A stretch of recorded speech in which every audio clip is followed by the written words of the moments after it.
Hi everyone, my name is Elline Surianello and I consider myself a women's hair loss expert.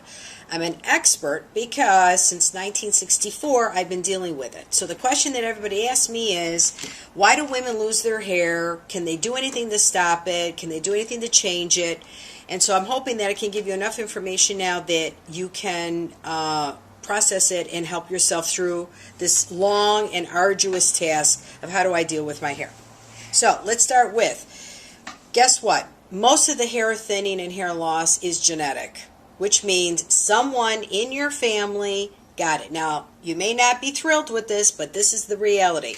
Oldest daughters, father's side, oldest boys, mother's side. Now, why? We are hormonal creatures, and therefore, guess what? We are influenced a lot about how we run and live our life, and our hair is a big part of it. So, if you have had, on your father's side of the family, which I am a culprit of, because, as you can see in this picture, 1964, I am on the right, I have no hair. Although I'm very cute, I have no hair. Then we fast forward to 8th grade. How old is that? 12, 13 years old? Again, my first hairpiece. Then we fast forward to when I was 18 years old, had a body to kill, which is not the case now. And here I am with, you could see the thinning at the top. Again, very cute. Then we fast forward to 1984, which was the beginning of my real life from hell with dealing with this whole hair thing. My sister was killed in a horrible robbery. And you can see by this photograph that my hair was starting to recede, and this is when I knew I had to do something. Then I started doing my homework and realized, oh my gosh, this is what is called the hair loss grid, and you can see the different stages of hair thinning. So, what is thinning hair loss? Bottom line, if you can see your scalp. Hello, scalp, thinning hair, see scalp. Now, a lot of women use highlights, lowlights. A lot of women are, coloring their scalp, which I don't understand because it's dirty and it gets on your pillowcase and you can't go outside because if it rains or you sweat, it comes down. And I don't care who's making it, what the deal is, it's not the same as having hair. Because I know that because in 1984, when I started wearing hair full time, hence we are in 2013, I've been dealing with this for a long time. There are certain things that work and certain things that don't. But I'm not going to go into all of that now. I want to talk about what causes the thinning hair or the hair loss. So, if you have an autoimmune issue, many of us have it. I have androgenetic alopecia. My sister has myasthenia gravis.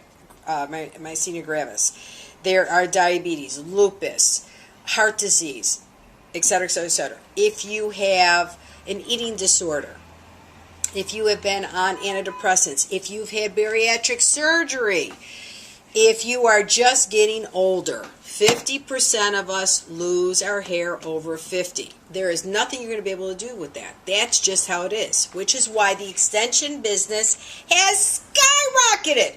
Unfortunately, most women cannot wear extensions because they look like crap.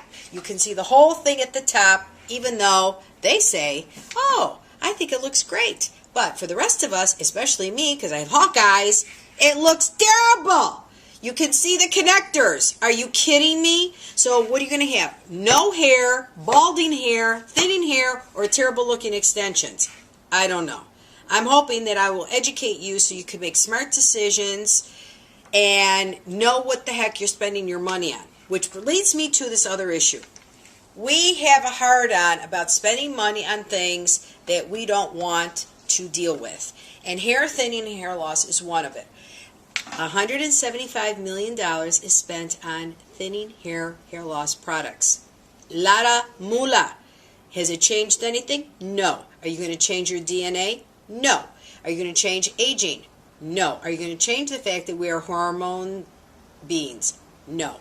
All you can do is find the best solution for you, and whether that means going without something or going with something, that should be your decision. But I will tell you, I'm about safety. I've been in this business a long time. I've been wearing hair a long time, and there are certain things I will not do. Period. End of discussion. I would rather wear something very high quality and have freedom to take it on and off than wearing something permanently glued, double bonded or whatever to my scalp, because to be honest with you, I do not know what the side effects are of that stuff. And I plan on living to be very old. I'm 57 now.